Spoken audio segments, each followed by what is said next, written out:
Hey guys, welcome to episode 4, The Social Battery and the Family Barbecue. This episode is all about the domestic foreman navigating the high-stakes world of family gatherings where you're the only one who speaks Neurospicy. Welcome back. I'm your host, the woman who currently has a social battery that's sitting at exactly 2%, and I'm pretty sure the charger is broken. We recently had a family get-together for Thanksgiving this year. I spent more than 3 hours masking, which, for my new listeners, is the mental gymnastics that we do to pretend we're normal.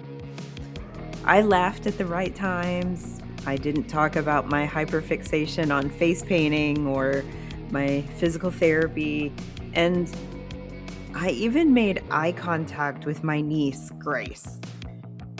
She's a hard one. Anyway, however, while eating dinner, I told my dad to try the pecan pie, to which he replies, "I can't, it's got pecans." And I straight up said, "Well, just suck on the nuts." And the whole house erupted with laughter. Best Thanksgiving ever. Back to masking though. Masking is like trying to run a Windows 11 program on a 1995 calculator. It'll work for a minute, but eventually the screen is going to freeze and something's going to start smoking. So, welcome to the show where we talk about surviving the people we love without losing our minds.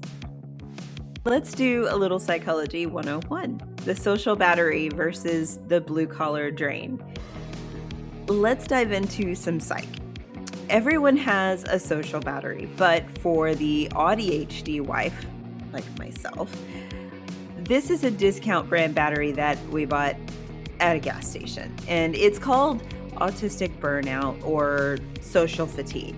While typical people get energized by hanging out, we're spending cognitive dollars just to process the background noise, the itchy tag on our nice shirt, and the fact that Uncle Bob is standing too close. Now, my social battery does not give me a warning. It doesn't go to 10% and then turn yellow. It just hits 0. And then my brain shuts down like a job site at 5 o'clock on a Friday, and every single one of them blue-collar boys runs for their truck and are gone. Now, 1 minute I'm talking about potato salad, and the next minute I've forgotten how to form sentences because words can be very challenging to find. And I'm staring at a blade of grass like it's the most interesting thing on earth. And a lot of the time, it's me either grabbing my hearing aids or my headphones, my phone, and then going to the bathroom and sitting on the toilet for like 20 minutes, doom scrolling, because that's the only quiet place that I can find. So the typical family gathering. Now, they love us, but they are loud. They're multiple conversations at once loud. And here's the psychology fact for you. This is the cocktail party effect.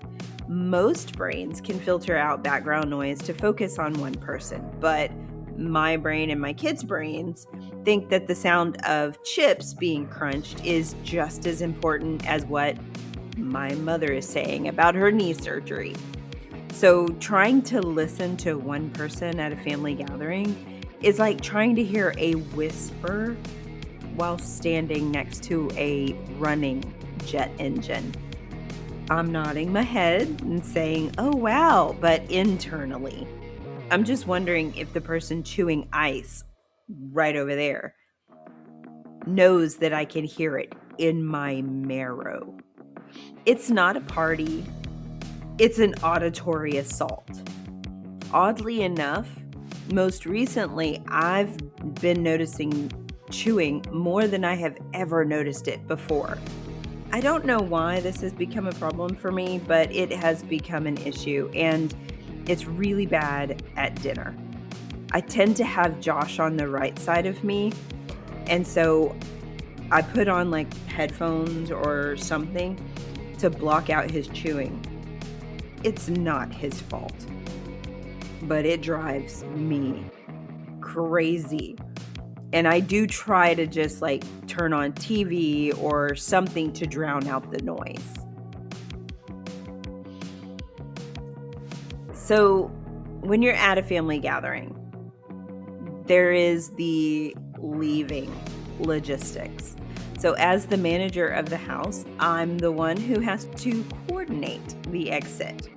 This is where executive function completely fails me. Here's a psychology factoid.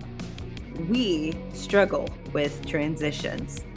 Switching from social mode back to home mode is like trying to turn a freight train around in a cul-de-sac.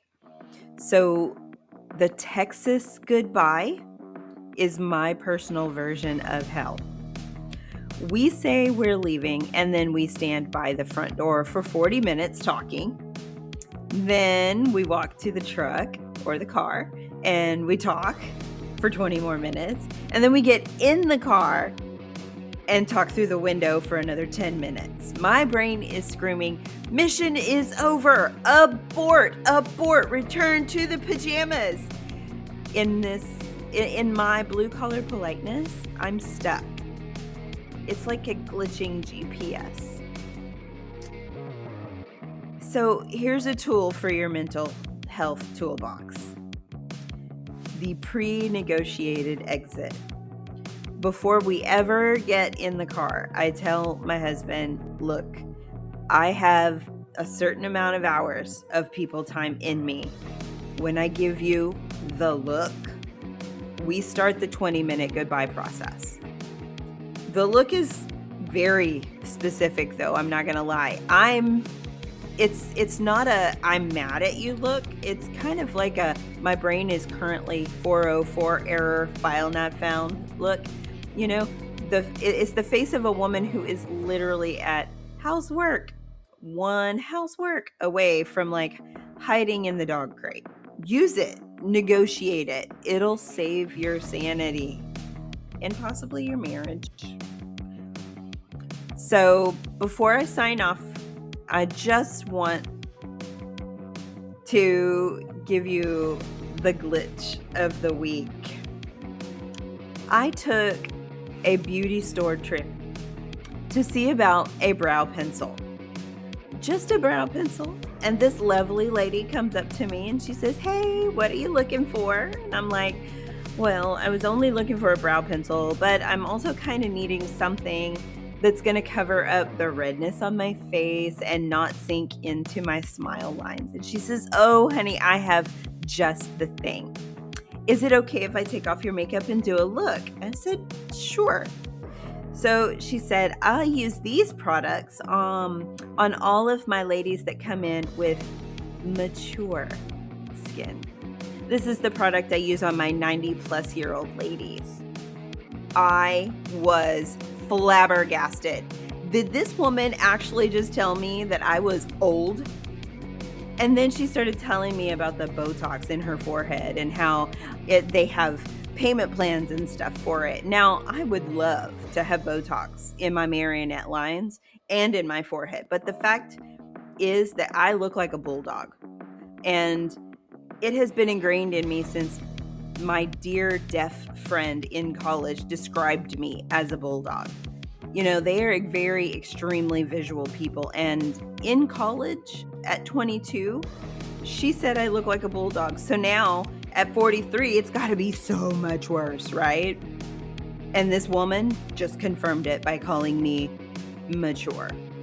You know, I would much rather be known as Jugs than a bulldog. Well, if you're sneaking out of the beauty store with your tail between your legs after being told you have mature skin, I see you. We're working hard, we're glitching harder, And we're putting our makeup on in the dark from now on. Stay spicy, keep your exit strategy ready. I'll talk to you next week.